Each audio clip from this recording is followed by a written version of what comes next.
है आत्मा कैसी है? ज्ञान दर्शन स्वरूप है। आत्मा कैसी है? आत्मा में अनंत ज्ञान है, अनंत दर्शन है, अनंत सुख है।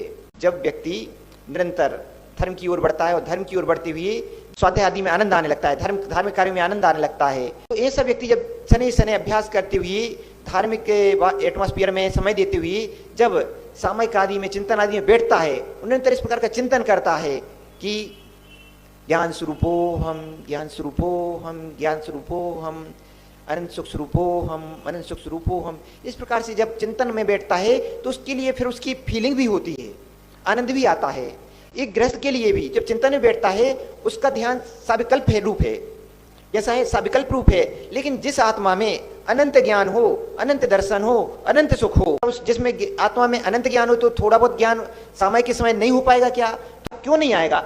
आज जब अनंत आनंद जिस आत्मा में है तो ध्यान की अवस्था में, साविकल्प अवस्था में भी, गृहस्थ अवस्था में भी उस आत्मा का आनंद आएगा। लेकिन आत्मा के आनंद के लिए आपको उस ध्यान के लिए बैठना पड़ेगा, चिंतन के लिए बैठना पड़ेगा। और वह अभ्यास भी ऐसा नहीं है कि आप एक दिन बैठ गए, 2 दिन बैठ गए तो उससे आपको वह आनंद आने लगे। नहीं, थोड़ी आपको लगातार कुछ समय तक लगातार इस प्रकार का आप अभ्यास कीजिए, लगातार अभ्यास से वह आनंद भी आपके लिए आने लगेगा।